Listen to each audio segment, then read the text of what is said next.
Dear viewers, Assalamu alaikum. I am Abdul Sheikh, principal Ali college of technology.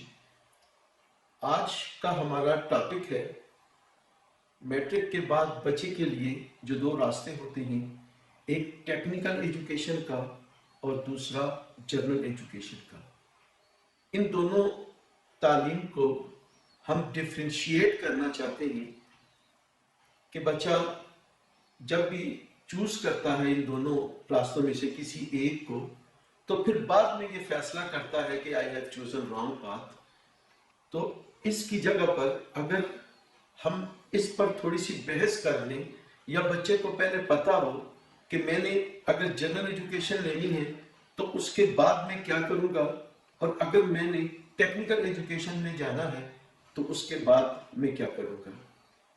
आज के topic में मैं इन दोनों का कंपैरिजन भी करूंगा और which one is the best one उसके मुतालिक भी मैं चंद बातें अपने बच्चों को बताऊंगा। फर्स्ट कर ले, हमारा एक बच्चा मैट्रिक के बाद जब वो फारिग होता है तो उसके लिए एक रास्ता जनरल एजुकेशन का होता है। व्यूअर्स एंड डियर स्टूडेंट्स, जो जनरल एजुकेशन का रास्ता है, इस जनरल एजुकेशन में हमारा बच्चा एक एफए करता है और फिर दूसरी एफएससी करता है। जब बच्चा एफएससी करने के लिए एडमिशन लेता है तो एडमिशन देने वाले उससे पूछते हैं कि आपने प्री मेडिकल में एफएससी करनी है या प्री इंजीनियरिंग में करनी है या कंप्यूटर साइंस में करनी है। अब अगर कोई बच्चा अपने लिए प्री मेडिकल चूज करता है या प्री इंजीनियरिंग चूज करता है, तो after the completion of pre engineering he must join the engineering और एमबीबीएस डॉक्टर।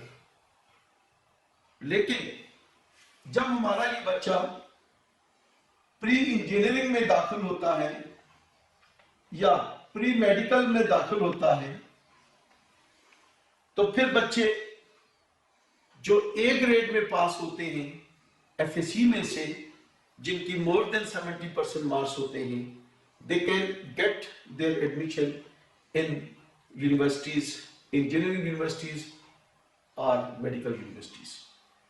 लेकिन वो बच्चे जिनकी परसेंटेज 70 से बिलो होती है, उनके पास उन यूनिवर्सिटी जिस चीज की उन्होंने प्री की थी, प्री इंजीनियरिंग की थी, अब उस प्री के करने का कोई फायदा ना होगा। अब वो किसी भी लोकल यूनिवर्सिटी में वो बीएस के लिए वो एडमिशन ले सकेंगे। जब वो बीएस करेंगे तो बीएस चूंकि गवर्नमेंट का ये एक नया प्रोग्राम है जो कि फॉरेन से आया है। इस प्रोग्राम में मुख्तलिफ फील्ड्स हैं, लेकिन जब बीएस बच्चा 4 साल प्रोग्राम करता है तो फिर वो बच्चा हाथ में डिग्री पकड़कर वो रोजगार की तलाश में चक्कर लगाता रहता है।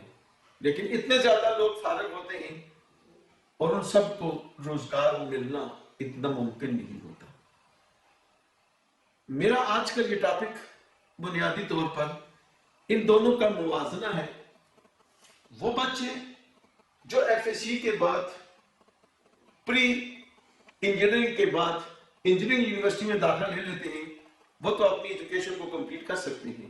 लेकिन वो बच्चे जो इससे रह जाते हैं, वो फिर जब बीएस में दाखिला लेते हैं तो फिर उस तरह कामयाब नहीं होते। इसकी वर्सेस में जब कोई बच्चा टेक्निकल एजुकेशन में दाखिला लेता है,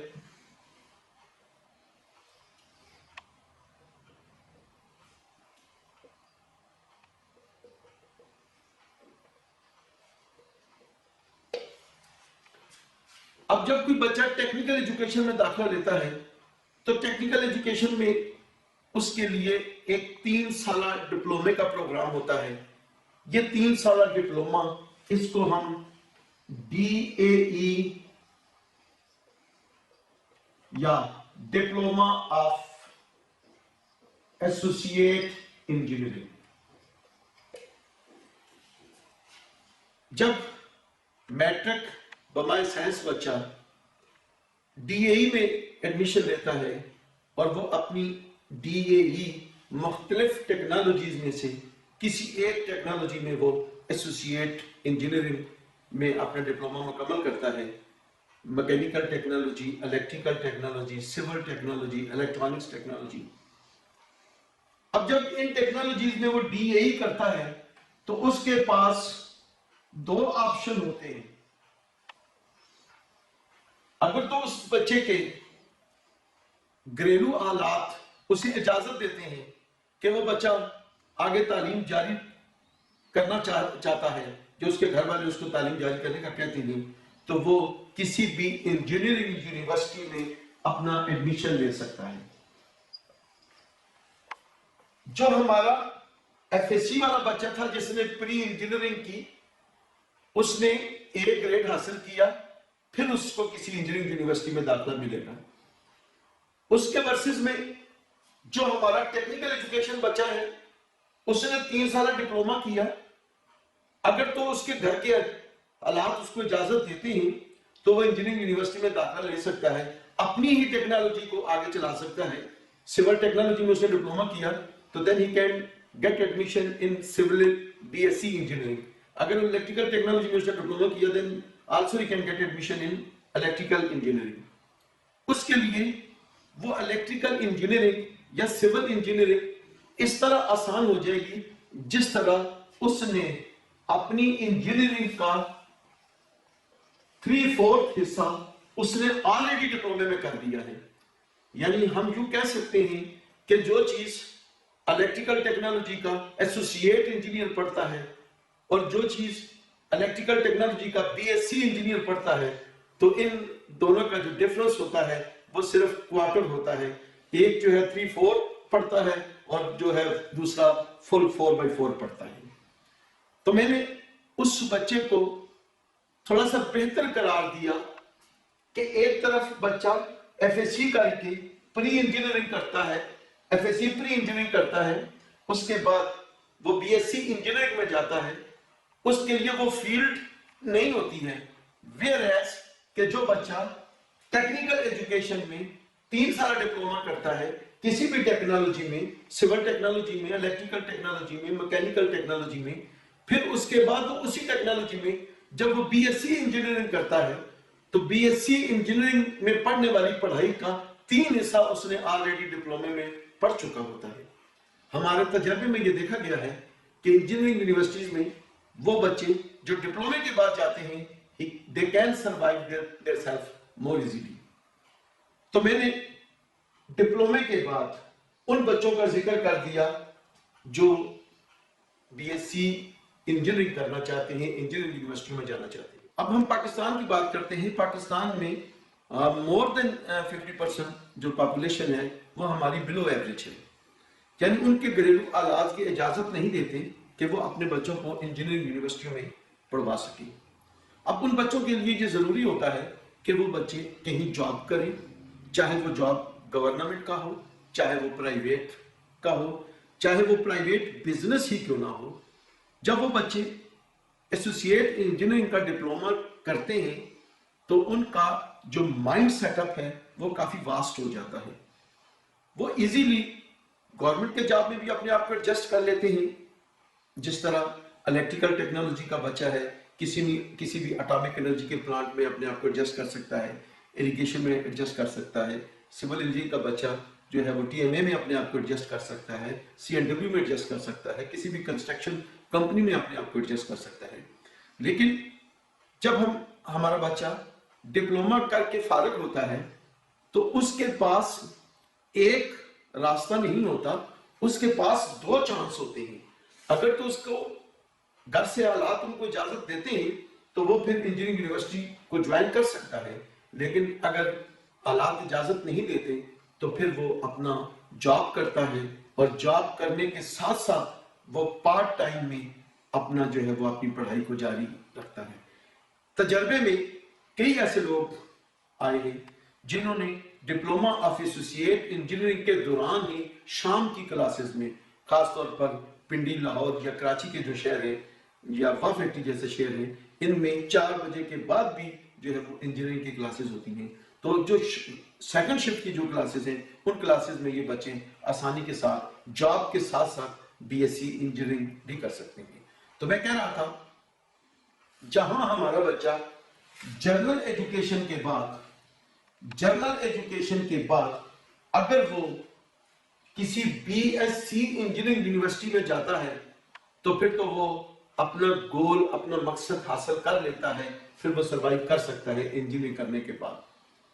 लेकिन अगर एफएससी में उसके मार्क्स कम आ जाते हैं, 60% आते हैं या 50% आते हैं, तो ये यूनिवर्सिटी के मेरिट में अगर नहीं आता, तो फिर ये बच्चा मजबूरन इसको बीएस करना पड़ता है। और जब वो बीएस करता है तो फिर उसको उस तरह का गोल या उस तरह का मकसद उससे नहीं हासिल हो सकता। वो बेरोजगार की फहरिस्त बढ़ती जाती है, लेकिन रोजगार का जरिया कम हो जाता है। इसके मुकाबले में जब हमारा बच्चा बीए करता है, डिप्लोमा ऑफ एसोसिएट इंजीनियरिंग करता है, उसकी उसी तरह एफएससी भी क्लियर हो जाती है।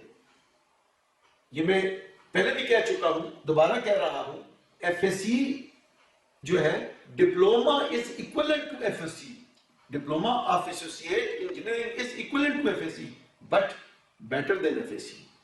इसमें जो तीसरा साल हम लगवाते हैं, उसमें किसी जो उस बच्चे की टेक्नोलॉजी होती है, उस टेक्नोलॉजी के मुतालिक वो बच्चा पढ़ता है, और फिर उसके बाद उसको किसी भी गवर्नमेंट के महकमे में या किसी भी प्राइवेट जगह पर आसानी के साथ जॉब मिल सकता है। तो मैंने मैट्रिक के बाद एक चॉइस बच्चे के लिए जनरल एजुकेशन का बता दिया, दूसरा टेक्निकल एजुकेशन का बता दिया, फिर मैंने टेक्निकल एजुकेशन को थोड़ी सी प्रेफरेंस दे दी। इसलिए प्रेफरेंस दे दी कि इसमें दो बच्चे के पास चॉइस है। अगर वो बीएससी इंजीनियरिंग करना चाहता है तो फिर भी कर सकता है, अगर वो कहीं जॉब करना चाहता है तो वो फिर भी कर सकता है। क्योंकि हम ये जानते हैं, हमें ये पता है कि जब तक किसी ड्राइवर के पास ड्राइविंग लाइसेंस नहीं होता, until he can't drive the car, वो गाड़ी को नहीं चला सकता। तो कोई भी टेक्निकल काम करने के लिए, किसी भी इंडस्ट्री में काम करने के लिए, किसी भी इलेक्ट्रिकल का काम करने के लिए, मैकेनिकल का काम करने के लिए, उसके पास डिप्लोमा होना या उसका सर्टिफिकेट होना जो है वो जरूरी है। वीजा, आपका फॉरेन जाना चाहते हैं, वीजा उस वक्त तक नहीं लगता जब तक आपके पास किसी हुनर का कोई सर्टिफिकेट ना हो। तो मैंने दोनों के वर्सेस में जनरल एजुकेशन और टेक्निकल एजुकेशन का भी बता दिया, लेकिन थोड़ी सी मैंने टेक्निकल एजुकेशन को प्रेफरेंस इसलिए दी कि चूंकि हमारे पाकिस्तान की जो आबादी है वो 50% से ज्यादा जो है वो पोस्ट से भी कम है, तो इसलिए हमारा पाकिस्तान जो है वो ज्यादा अपना रुझान जो है उसको टेक्निकल एजुकेशन की तरफ देना चाहिए, ताकि बच्चा हमारा बाद में बेरोजगार ना रहे, वो किसी न किसी जगह पर अपने आप को जॉब में एडजस्ट कर ले। तो ये एक टॉपिक ऐसा है जिसमें बोलने को तो बहुत दिल करता है, बहुत बातें हैं, लेकिन आज के इस वीडियो में सिर्फ इतनी सी बात काफी है कि मैंने ये कह दिया कि वो बच्चा जो 3 साल डिप्लोमा करता है किसी भी mechanical technology, electrical technology, civil, electronics या किसी भी टेक्नोलॉजी, बहुत सी टेक्नोलॉजीज है, जदीद टेक्नोलॉजीज आ गई हैं जिनकी बहुत मांग है, किसी भी टेक्नोलॉजी में वो डिप्लोमा करता है तो वो जनरल एजुकेशन की एफएससी की निस्बत वो ज्यादा अहमियत का हामिल होता है, क्योंकि उसके पास 2 ऑप्शन होते हैं, वो जॉब भी कर सकता है और उसकी एजुकेशन भी रहती है। इस तरह मैं अपने उन बच्चों को जो इस वक्त मैट्रिक में पढ़ रहे हैं, उन बच्चों को, अगर वो ये वीडियो देख रहे हैं तो उन बच्चों को ये सलाह दूंगा, उनको ये एडवाइस करूंगा कि जब वो मैट्रिक पास कर लें तो उनको ये चाहिए कि वो अपने मुस्तकबिल के लिए टेक्निकल एजुकेशन को चुने और डिप्लोमा ऑफ एसोसिएट इंजीनियरिंग को चुने। अगर फिर डिप्लोमा करने के बाद वो आगे बीएससी इंजीनियरिंग करना चाहते हैं तो फिर भी उनके लिए रास्ता खुला है, और नहीं तो वो जॉब करना चाहते हैं किसी भी टेक्नोलॉजी में तो वो जॉब भी आसानी के साथ कर सकते हैं। इसमें गवर्नमेंट ऑफ पाकिस्तान को क्या इनिशिएटिव लेना चाहिए, गवर्नमेंट ऑफ पाकिस्तान को क्या करना चाहिए, इस पर भी बहस होगी इंशाल्लाह अगले लेक्चर में। आज मैं इस पर नहीं चाहता हूं, क्योंकि पाकिस्तान अगर फ्लॉप हुआ है तो कुछ अपनी गलत पॉलिसियों की वजह से फ्लॉप हुआ है। सिर्फ इतना ही कहता चलूंगा कि पाकिस्तान ने टेक्निकल एजुकेशन को प्रमोट नहीं किया। अगर ये पाकिस्तान की गवर्नमेंट टेक्निकल एजुकेशन को इंडिया की तरह प्रमोट करती, चाइना की तरह प्रमोट करती, तो आज पाकिस्तान पाकिस्तान भी इंडिया की तरह, ये चाइना की तरह एक इंडस्ट्रियल कंट्री होती और पाकिस्तान खुशहाल होता। तो डियर लिसनर्स, मेरा मकसद आपको दोनों का तारफ कराना था और दोनों में से जो थोड़ी सी प्रेफरेंस ज्यादा है वो बताना था। तो चॉइस आपका है। इंशाल्लाह टेक्निकल एजुकेशन जो है वो बेस्ट है और आपको उस टेक्निकल एजुकेशन को ज्वाइन करने के लिए इनवाइट भी किया जाता है। Wish you for best of luck.